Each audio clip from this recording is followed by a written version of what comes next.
So for the last talk of this morning, it's functional testing with Python. Thank you. Python and T3. Never mind. It's the title of the talk. Yeah, I avoided to pronounce your surname. Did you notice that? Yeah, it's 3 balls, so it's it couldn't be read as a 3. So I think there are 7. Maybe I didn't count the Italian talks. 7 talks about testing on this conference, and I think it's quite grateful to have a topic like functional testing, because no one does it. Yeah, actually everyone does it in the industry, in the old industry. Yeah, high labor intensive, high labor division. Yeah. Separate parts of the organization are responsible for writing the tests, the source code, the specifications.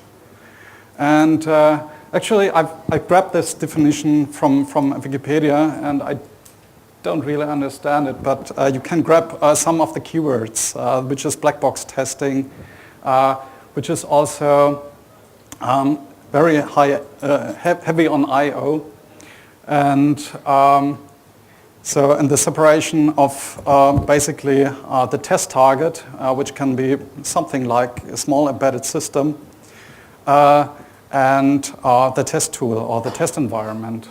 So I think an apt metaphor is to think about lots of technical specifications. It's just documentation you get in your hand as a tester, or also as a developer, of course, and a cable. And what's interesting is at the other end of the cable.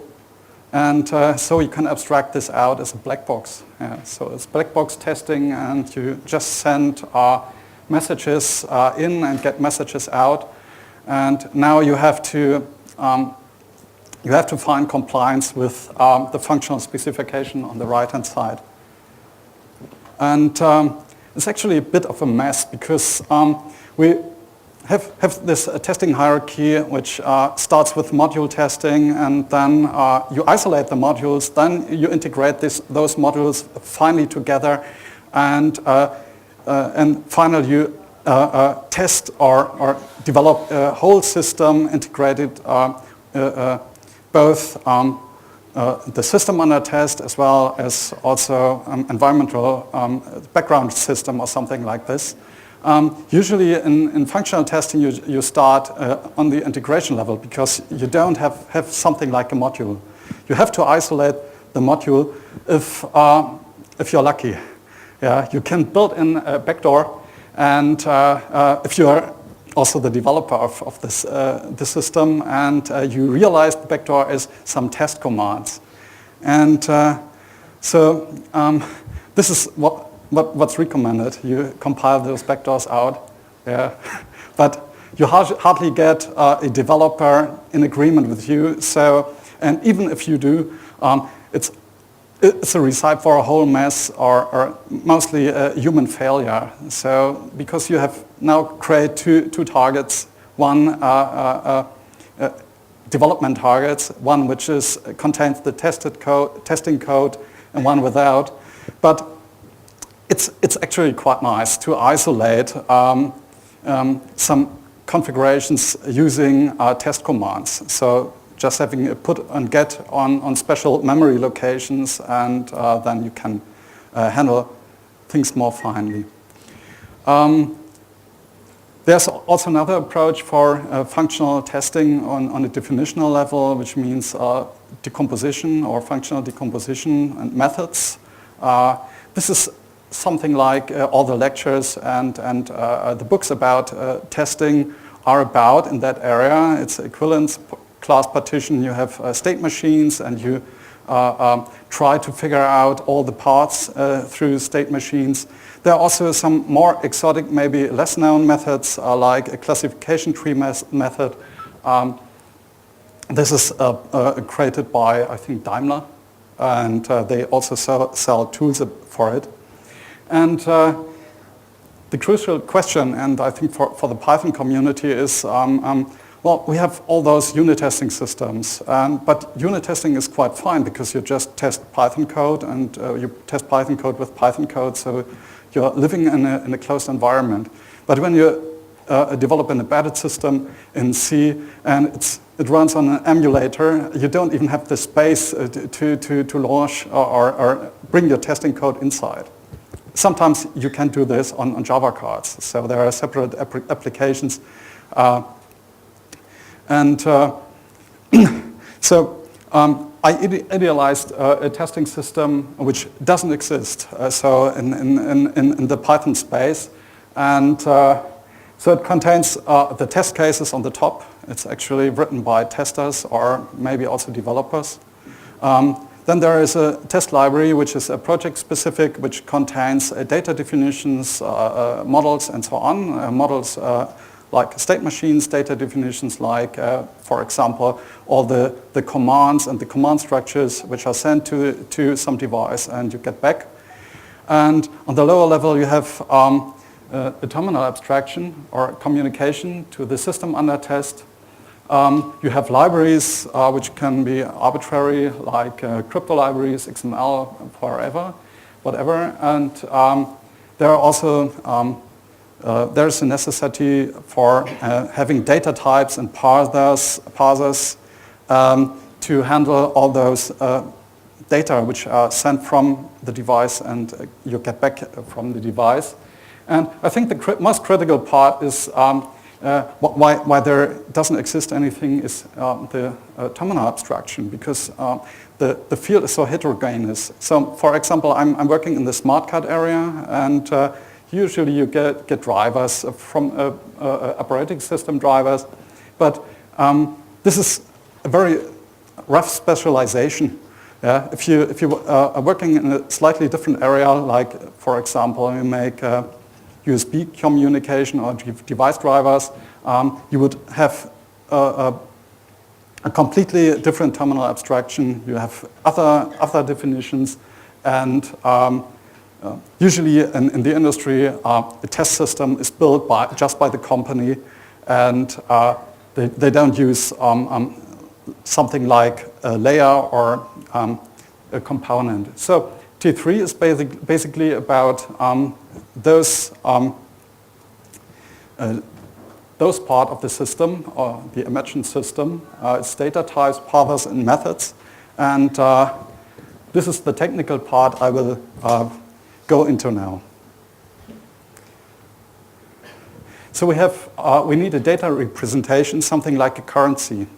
Yeah. So what I think about is something like a number, but something more general. And we need something for analysis and synthesis. So you have structured data. In the most simple case, you just use C structs. And we need something for model checking. This is something more advanced I will talk about at the end. And I also introduced some test contexts, which is just a context manager, which is used in a clever way. So I made this 4 quadrants. So the first one is the most simple one, which is called T3 number. What I need is something like a hybrid data type between an integer and a string. A string is important because when you're dealing with codes, you're dealing actually with bitmaps, or you have leading zeros which are significant. Yeah, so you can write,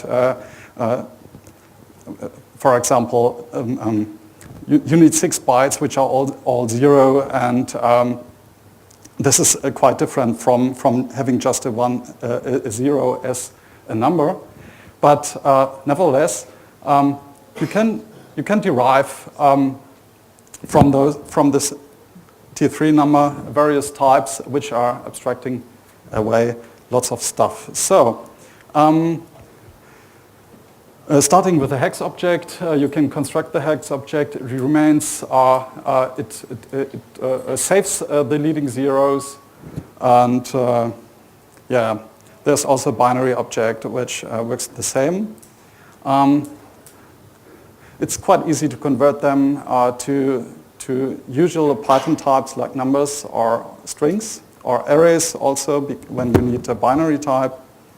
You can do regular arithmetics. You also see that the leading zeros are preserved in the arithmetic operations. And yes, PowerMod is also available. I didn't realize that this is actually also built-in feature in Python for quite a while. And yeah, sequencing. Python doesn't have a nice sequence operator which doesn't conflict with plus. So it's that's ugly. But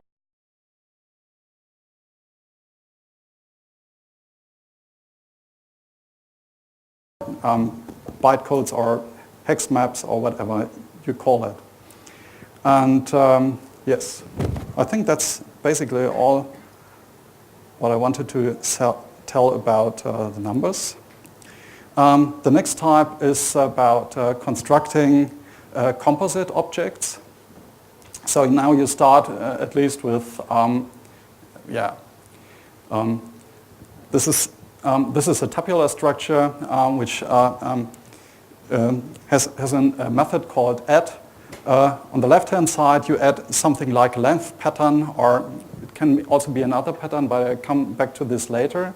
On the right-hand side, you add a field and also some value.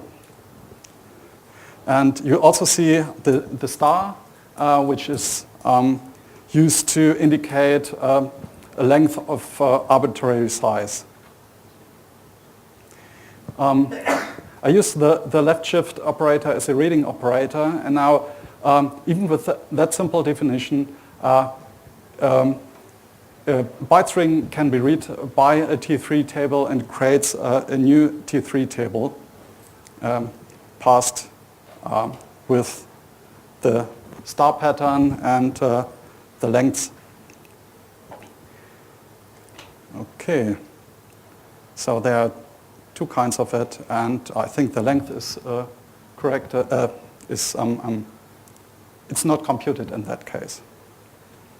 So it's also important to unparse this structured data, and this is just used by constructing a new hex object from a T3 table. And there's also a nice, let's say, a combinator. When you read, when you define an age as a hex object and read it by the TLV, which is a T3 table, and create a hex object again, you reproduce the hex object from it.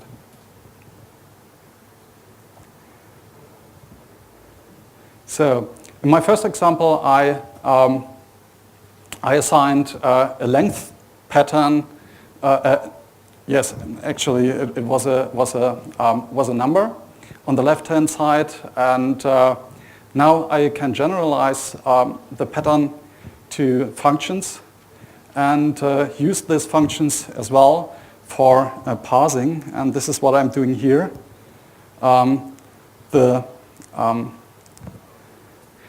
taglang and the lenlang functions are basically, yes, just like the name said, they're used to compute text lengths of text and length values. Sorry, and yeah. So there's also some value binding, and the value binding, which makes sense here, is one for the length. So when you reassign value to the TLV object, the length will also be computed by the rule which is stated above. And this is what I've done here.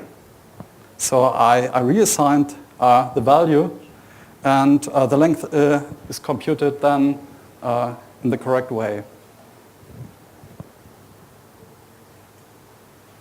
Okay.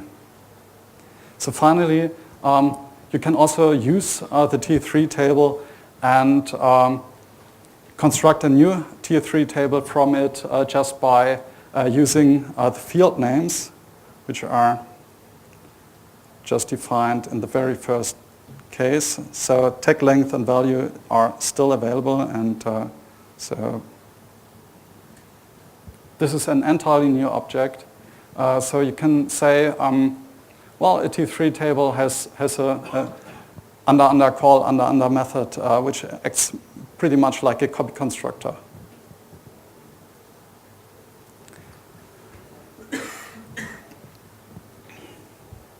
So, talking just briefly about the table context. The table context is derived from a T3 table object, and it's implemented because it's possible to execute assertions or assert statements within a context manager and just keep the exceptions inside the context. So this is a little bit more simple than it's actually implemented in T3, but you can quite see what it does. So it's within the with statement when you are writing an assert statement and there is an exception raised, the script is not interrupted and it just reports the exception. Usually you would just have lots and lots of objects like that, and yeah. So here is an example. This is a T3 table context. It adds a star pattern and also some 2 bytes or a pattern of length 2 at the end. And so when an imaginary terminal sends data and gets a response back, and this response is a T3 table context, it gets split up into a data part, which consumes everything but the last 2 bytes, and the last 2 bytes, which is the status word. So this is just an example. And this is immediately given back, and so within the T3 table context, you can make assertions about the status word, for example. You can also make assertions about the data. And so when there is an error, the script will continue to run, and this will be notified. Okay. So the last component is about state machines. I hope this is readable. This is a door lock state machine, which might be quite realistic actually. And so state machines is part, maybe just be a part of the specification. And when you want to test one, you might not want to lose any of the possible paths. So the case in point is when you're doing tests, you're not so much interested in having the state machine and actually run it in a real system, but just you're interested in all possible paths through the state machine. And there's some nice little gadget, software gadget, which is called Chooser. I took this from an article which was published, I think, in 2009 by a team which was exploring exhaustive testing. But it goes back. They didn't quote it. I think they didn't very aware about it. It goes back to a primitive introduced by John McCarthy, which is called AMP.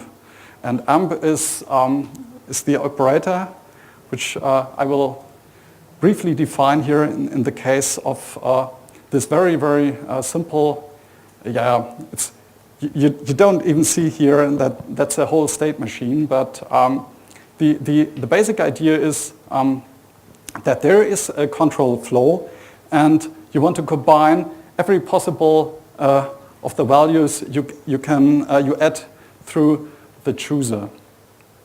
And so let me see here. I'm going to explain how this works, and I used this simple example for that. So it begins with a stack, and the stack is not empty, but there is an empty list on the stack, and this empty list is popped from the stack. And now the chart method of this example T3 chart class is executed, and it runs into the first chooser. And what it does is it examines the chosen list. And if there is a value it can keep from this chosen list, it does, and goes on. But in that case, it hasn't a value at all. And what it does is it pushes the first list, but exactly as a sequence of list, onto the stack.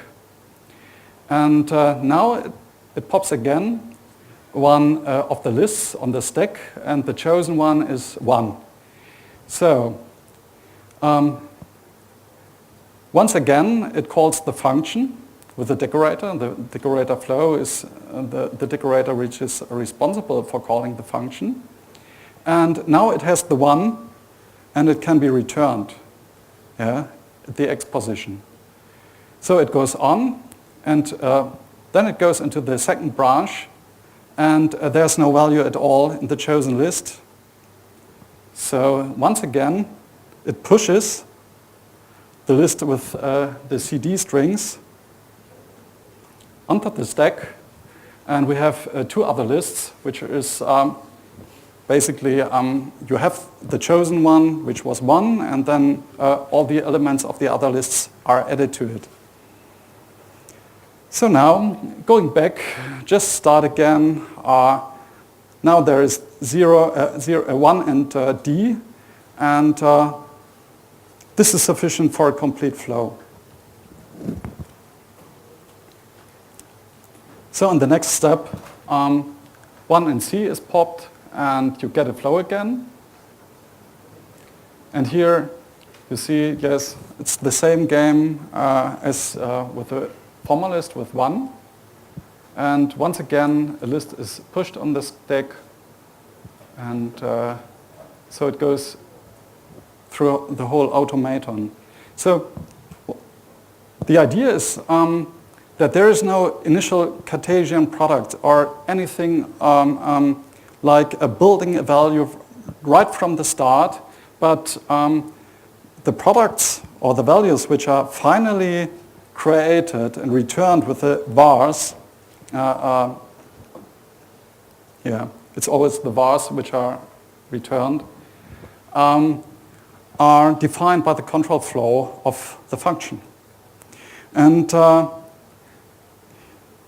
in a less simple case, you can model the whole state machine just like you would do, except you're using the choosers for the state transition. And it's also possible to have while loops, for loops, so all the control flow primitives in there. It will just reproduce all the traces through the automaton. Okay. So I'm almost done. Except the final slide. Well, I'm good in time. Which is about, let's take a look in the future. Is it possible to do a whole, to do a complete test system? I actually don't think so, but there might be a terminal abstraction. And other projects could possibly use something like an AnyTMN, which is a bit like any DBM or something like that. And T3 terminal is basically then a class of the framework which implements the interface of any TMN and provides some data types. Okay.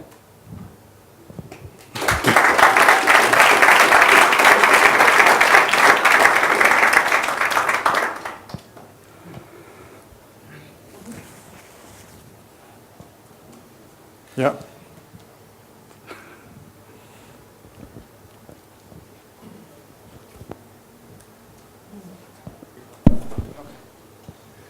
Hi there, that was quite interesting.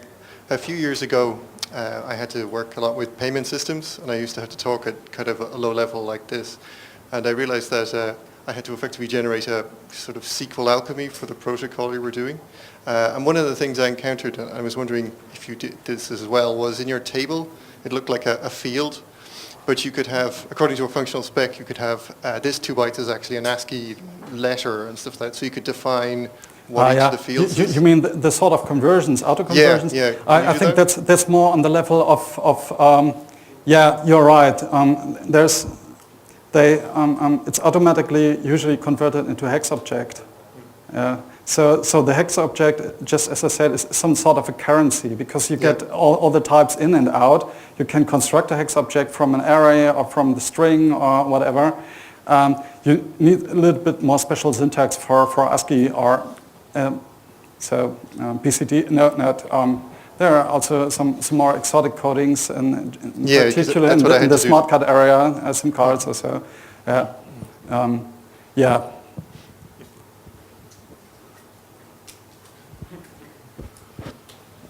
Hi, I'm also involved in testing, and I wonder how you do negative testing with that approach. So if I understood right, you're generating a path to the state machine, but how can you then do negative testing?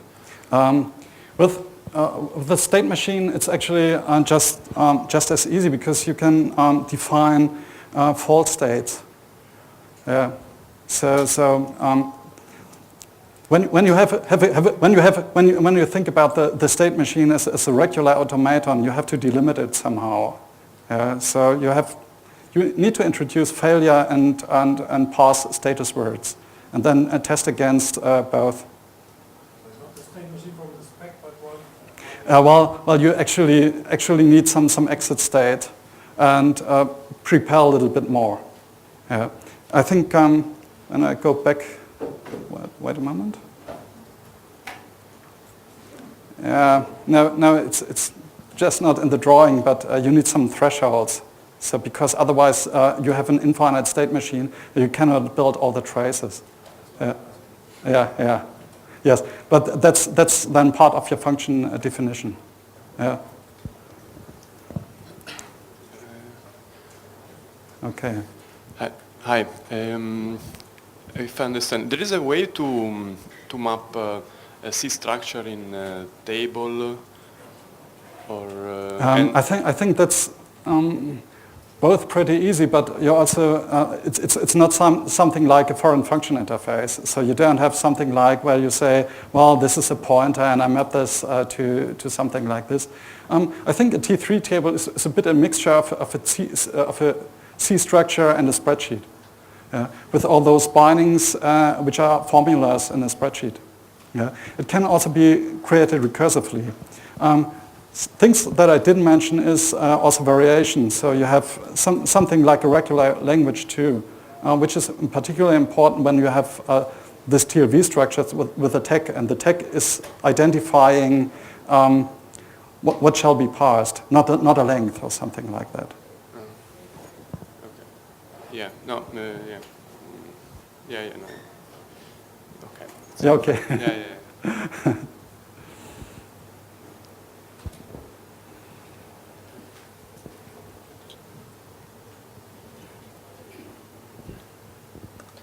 Okay, so this was the last talk for this morning. Thank you, and good luck.